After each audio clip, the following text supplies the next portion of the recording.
So let's have the peace initiative. So peace treaty, this is the agreement with the two parties decides to stop over the conflicts they have or the conflicts between them. So it involves like two or more parties that which includes or which involved in the conflicts. So we have here different peace initiatives that address the conflicts of the Mindanao people. So first, we have the Chipotle Agreement. So it was signed between the government of the Philippines and the Moro National Liberation Front in Tripoli, Libya on December 23, 1976. So from the word itself, no, Tripola Agreement. So dito siya lagdaan sa Tripola, Libya. So this Tripola Agreement aims to address the grievances of the Moro people by granting autonomy to predominantly Muslim areas in Mindanao and Carapan Islands. So in these agreements, they have this condition whereas violent free na, no more conflicts anymore between the both parties. So they decide to stop over the conflicts so that there will be peace within the area. So moving it forward, let's have the second peace initiative, which is the Zonal Peace Agreement on 1996. So the agreement aimed to end the armed conflict between the MNLF and the government and provide a political solution to the Moro issue. So here, in this final agreement, there are some key components of this treaty. So we have agreement to agreement to respect each other's each other's religious, cultural heritage or ancestral homeland. For instance, like for those Moro people, they are more or they have this Islamic faith. So next we have is the arm was given its own regional government with the executive, legislative, and administrative power. So in their location or in the Mindanao, they have their own legislative power. They have their own political system and how they manage their community. Okay, so the agreement for the disarmament, demobilization, integration of MNL fighters into mainstream society, whereas they expound non-violent action and they no longer use armed forces when it comes to solving conflicts. Another we have is the agreement includes provision of socio-economic development programs in the armed aid at addressing poverty, inequality, and underdevelopment in Muslim majorities area. So these programs improve access to education, healthcare services, infrastructure, and livelihood opportunities for the region for the residents of the region. So under this agreement, they nagpalaganap sila og mga economic services or other services that can somehow contribute to the residents of the region. So, and lastly, we have the human rights. The agreement emphasizes the importance of respecting human rights and fundamental freedom. So, Mindanao people have, as I've said earlier, Mindanao people have different perspectives, especially when it comes to religious things. So therefore, it's important as a human right, as a human, we should respect their culture, their religious, and their faith when it comes. Although we have differences compared. So to conclude, this final peace agreement aims to ensure that the tensions or the grievances they feel with the people from the people of the Moro people and the Philippine government will somehow resolve the issue in addressing peace community. So let's have teacher Eleanor the further discuss another peace initiatives. Now, we're going to talk about the Memorandum of Agreement on Ancestral Domain. So, the Memorandum of Agreement on Ancestral Domain is a proposed agreement between the government of the Philippines and the Moro Islamic Liberation Front or the MILF. So it aimed to resolve the long-standing conflict in Mindanao. It sought to expand on the 1996 final peace agreement with the Moro National Liberation Front or MNLF and provide broader autonomy to Muslim community. So kanang ang Memorandum of Agreement ancestral is gipalawak pa niya ang the latest at sa unang agreement which is ang final 1996 final peace agreement. So kung diri naari pa daghang ang mga Muslim is daghan kayo daghan ng legislative power to govern their homeland. So daghan sila og bahong gikan sa gobyerno aron ba kung ano na ilang homeland mapalawak o mapuyan kini sa mga Muslim people. So, however, the Memorandum of Agreement on Ancestral faced legal challenges and opposition from various groups including local governments, indigenous peoples, and political parties outside of the Mindanao. Critics argue that the agreement undermined the country's territorial integrity and sovereignty. So, tungkol ko na sa ang Memorandum of Agreement of Ancestral na ay disadvantage because na ibang mga tao i-perceive me as sirat ko nga mas nagkahinay-hinay na o daghan ang mga Muslim na nagpuyo sa Pilipinas. So it's like it threatens the religion of Christian ba? Okay, tungkol aning agreement. So in October 2008, the Philippine Supreme Court issued a temporary restraining order on the signing of the MOA-AD and later declared it unconstitutional, effectively notifying the agreement. The MOA adds failure to protest and renewed tensions in Mindanao, highlighting the complexities and challenges of the peace process in the region. So in October 2008 imbis na silent ni Pangulo Macapagal Arroyo, however, wala niya ngayon, it is because the Supreme Court issued a temporary restraint. So, ihabang ang court ang nagsubo nga ayaw sa o dayunon o sign ang kanang agreement. So, which is later on na-declare din kaning agreement as unconstitutional and nullifying the agreement. Next one is, so the government, so ang kanang mga tao nga na-involve aning agreement, which are the representative by the administration of President Gloria Macapagal Arroyo, the government negotiated with the Moro Islamic Liberation Front to reach a peace agreement that would address the long-standing conflict in the Mindanao. Moro Islamic Liberation Front, or MILF, they were represented by the leadership including Chairman Al-Ha Murad Ibrahim during the negotiation. So, ang kaning agreement is na duha ka tawo, importante duha ka tawo ang na-involve ani. Ang isa ka tawo is gikan sa Filipino government, ang isa ka tawo is from the Moro people. So, ang representaan sa government Pilipinas is the administration of President Gloria Macapagal Arroyo. However, sa part naman sa mga Muslim people are si Chairman Al-Ha Murad Ibrahim. Silang duha ang musign dapat sa agreement. However, the Supreme Court did not decline the signing of the agreement.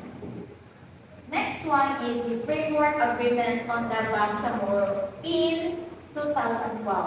So, Framework Agreement on the Bangsamoro signed between the government of the Philippines and the Moro Islamic Liberation Front, or MIL, on October 15, 2012.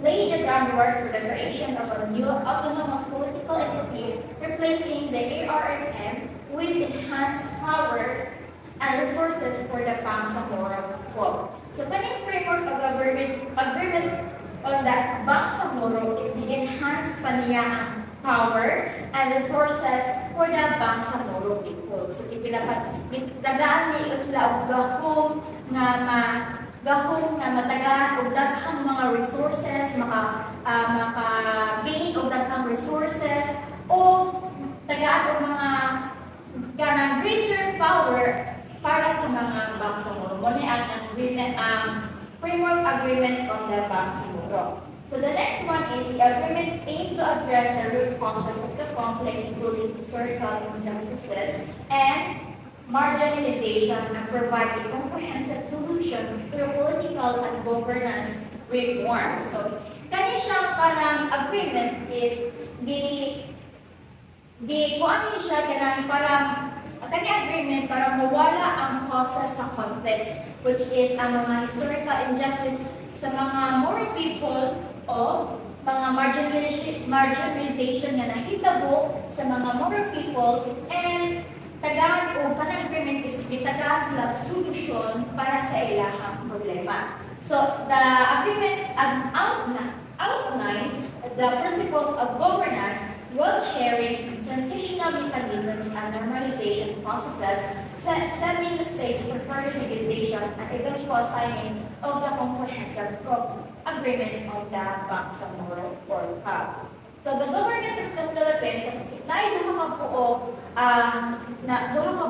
ka importanteng tao po ang nag-negotiate ang agreement, which is the President himself, President Benigno Aquino III, together with his government representative and the people of the representative of the people of Bangsamoro are led by Alha Murad Ibrahim, who signed the agreement on the behalf of the federal groups. Manis lang duha si President Ninoy Aquino III ug Alha Murad Ibrahim, silang duha ang nag-negotiate ang agreement.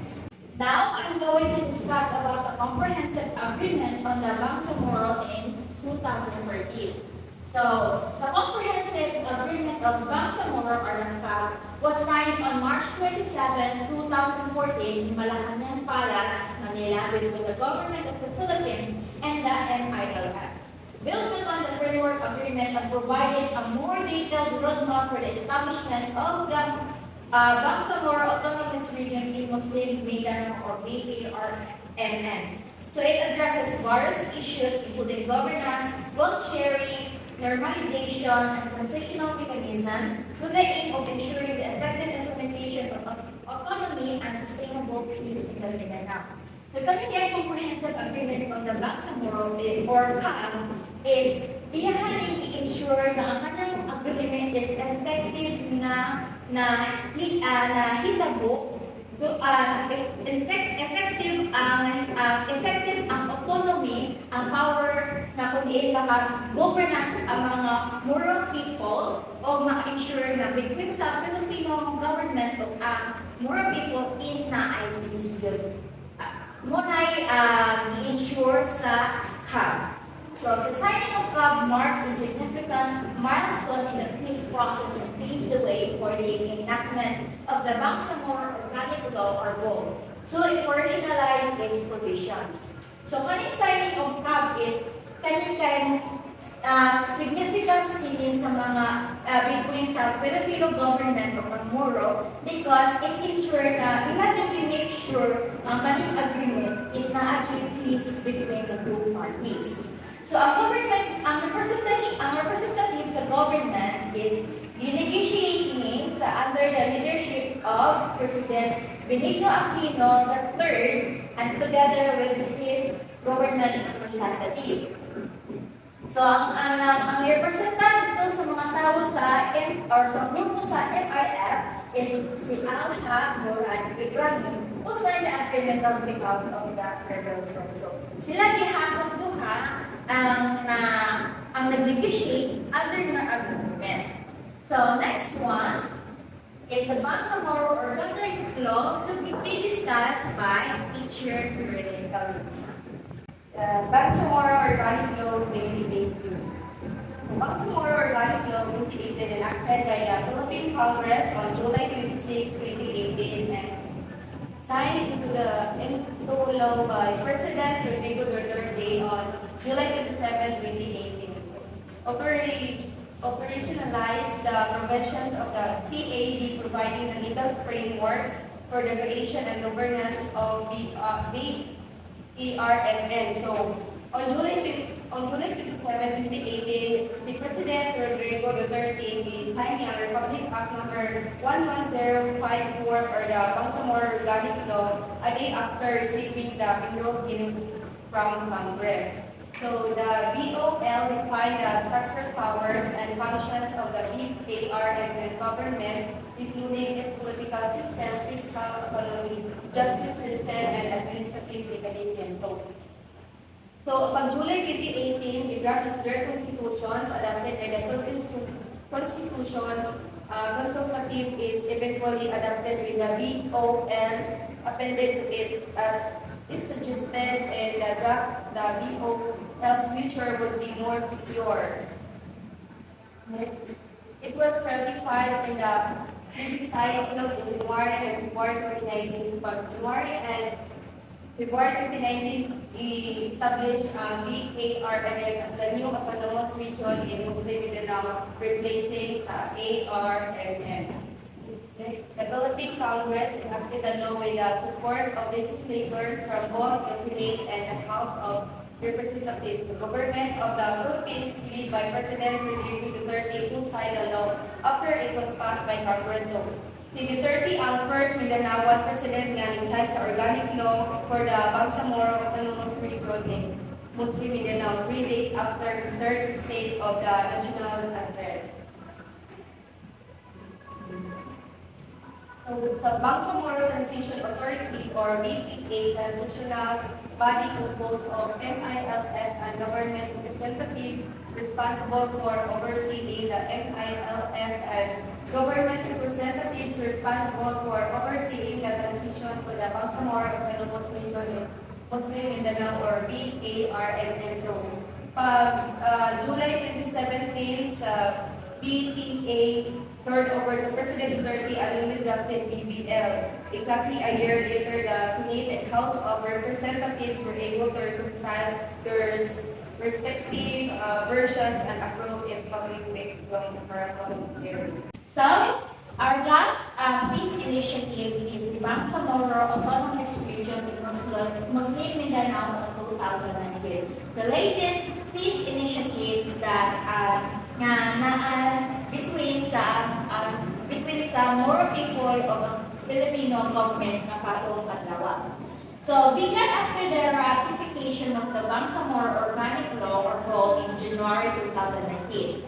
It addresses the root causes of conflicts in Mindanao. It grants the Bangsamoro people political autonomy, which helps resolve long-standing grievances and provides a platform for inclusive governance.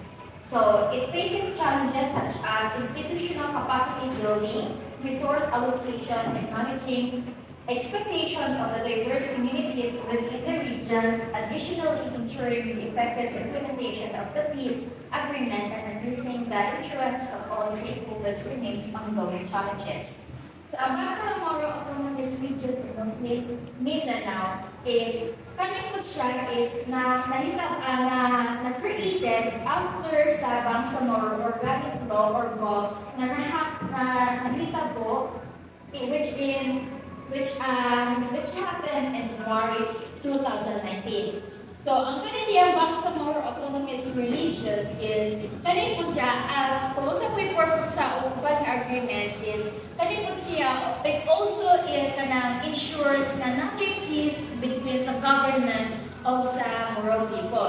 It also ensures na ang mga Moro people is naa sila yung homeland na matawag o mga resources na mailaka o mga na-empower po sila mamugovern sa any kind of property. So, gitagaan sila o gamo na para naagin sila kagalimon na or homeland o kanang ilahang matawag nga governance. So, kanipan sa more autonomous region is the same po sa ubang phase initiatives na phase po niya siya o lain-lain klase nga challenges. Muni-muni ang mga capacity of building. So, kaya gitagaan pa kaya ang Filipino government nga usay mga lugar nga maalokit nila nga mas modaghan pa ang ilahang kanang population sa Morong people. So it also challenges na mga expectations sa diverse communities. So dapat kay mga expectation ang kaning agreement kay tungod sa diverse communities. Additionally is ang challenges pud akin sa agreement is kailangan consistent ang ilahang implementation and increase. Aron wala na gubog na manitabo in the future generation. So, the signing of the Bangsamoro Organic Law involved various parties, including the Philippine Government Representative, represented by President Rodrigo Duterte and the Moro Islamic Liberation Front, or MIF, led by Chairman Alham Moran Ibrahim. So, kanang agreement is na ka importante tao na nag-negotiate ani, which is from the Philippine government, which is President himself, na si President Rodrigo Duterte, and the other party, sa Moro People Organization, is led by Chairman Alham Moran Ibrahim. So, in conclusion to our topic, while challenges persist, the ongoing commitment to dialogue and cooperation signals our full path towards lasting peace and prosperity for all communities involved.